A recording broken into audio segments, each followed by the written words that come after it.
Nous y sommes, quatrième journée nationale de mobilisation des Gilets jaunes et pour le moment, pas de dérapage extrême ni à Paris ni dans notre région.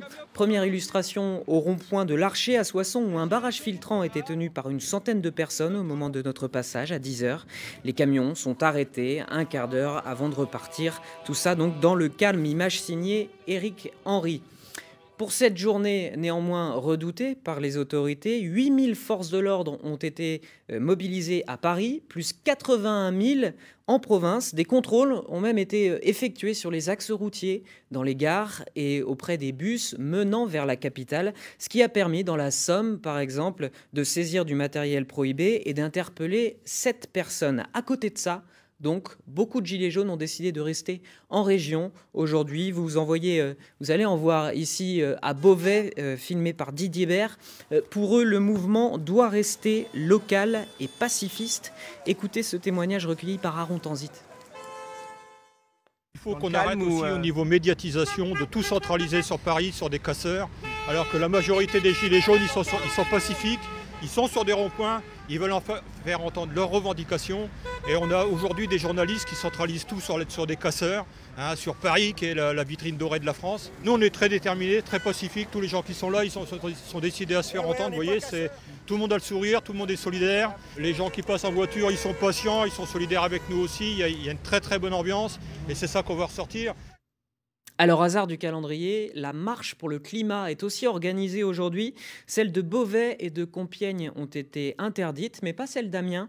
Défilé de gilets verts, donc prévu cet après-midi à 15 h dans le centre-ville. Et ce matin, des gilets jaunes se demandaient s'ils allaient rejoindre le cortège. Reportage Laurent Pénichou avec Benoît Orion. Ils tournent depuis 3 semaines sur le rond-point à l'entrée de la 16. Même si leur mouvement a pour déclencheur les taxes sur les carburants pour l'environnement, les avis sont partagés quant à leur participation à la marche pour le climat. Est-ce que quelques-uns ou vous-même irez marcher avec eux? Tout à fait. On peut se partager. Il y a des groupes d'ailleurs qui sont prévus. Il y a des gens qui sont aussi pour manifester pour le climat, bien sûr. C'est pas indissociable du mouvement d'aujourd'hui. C'est pas prévu pour l'instant. Je pense pas. C'est quoi le rapport avec le mouvement? C'est quoi le rapport avec le mouvement du climat? Toutes les taxes du fameux climat, aujourd'hui, elles sont uniquement là pour remplir les caisses de l'État. Il y en a très peu qui partent dans le système du climat. Il ne faut pas non plus oublier, c'est que la France, à côté des autres pays européens comme l'Allemagne par exemple ou la Pologne, qui se sert encore à 90% du charbon pour produire l'électricité, moi je veux bien que nous on fasse des efforts de notre côté climatique, mais il faudrait que ça soit général, pas uniquement nous. En Allemagne, 40% de l'électricité vient du charbon. Un arc-en-ciel de gilets jaunes et verts se retrouvera peut-être dans les rues d'Amiens cet après-midi. Nouvelle illustration de ce mouvement des Gilets jaunes. On part maintenant à Abbeville, où les manifestants qui respectent l'interdiction de blocage du péage de la 16. Mais vous le voyez sur ces images de Jean-Paul Delance, une petite centaine de Gilets jaunes présents à notre venue font du tractage, des pétitions, dans une bonne ambiance, y compris avec les forces de l'ordre. En parallèle, sur un rond-point, des dons sont même récoltés pour le Téléthon qui a démarré hier soir. On dialogue beaucoup parce que c'était difficile de mettre des choses en place sur Abbeville.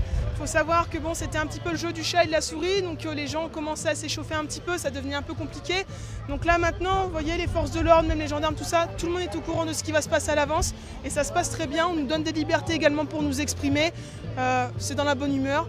Les gens qui sont là vraiment pour embêter le monde ou quoi que ce soit, on les laisse faire, mais après c'est à leurs risques et périls. Là actuellement l'organisation a été donnée, après si les gens ne sont pas d'accord, ils ont le droit de s'exprimer, c'est pas le souci, mais nous on n'est pas là pour casser, on n'est pas là pour bloquer, on n'est pas là pour embêter les gens.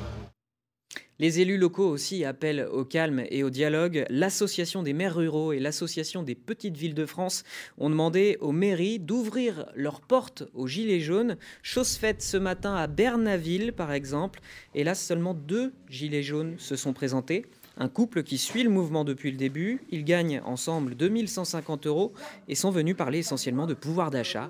Ils ont confié leur liste de doléances au premier adjoint, Laurent Saumon. Comment voulez-vous qu'on arrive avec une retraite de 960 € à joindre les deux bouts là, quand il va être en retraite? C'est pas possible. Il a travaillé 43 années, carrière longue, parce qu'il a travaillé très tôt. Et on arrivait là, qu'il va être obligé de retravailler à mi-temps pour dire joindre les deux bouts. Il y a quelque chose qui ne va pas quand même, c'est aberrant. Mon but, c'était effectivement de faire comprendre au gouvernement, à nos dirigeants nationaux, à nos législateurs, qu'effectivement, aujourd'hui, la situation, j'allais dire, dans le bas de l'échelle est extrêmement compliquée, extrêmement difficile, et de le remonter par des exemples concrets, avec des chiffres éventuellement, pour dire qu'il faut absolument trouver des solutions pour améliorer les situations, notamment à travers le pouvoir d'achat. Trouver des solutions, comment sortir de la crise? Ce sera la question posée dans une édition spéciale de Dimanche en politique demain à 11 h. Débat entre des gilets jaunes et des élus locaux. Vous pourrez intervenir dans l'émission car ce sera en direct. Vous interviendrez via les réseaux sociaux et le hashtag DEPHDF.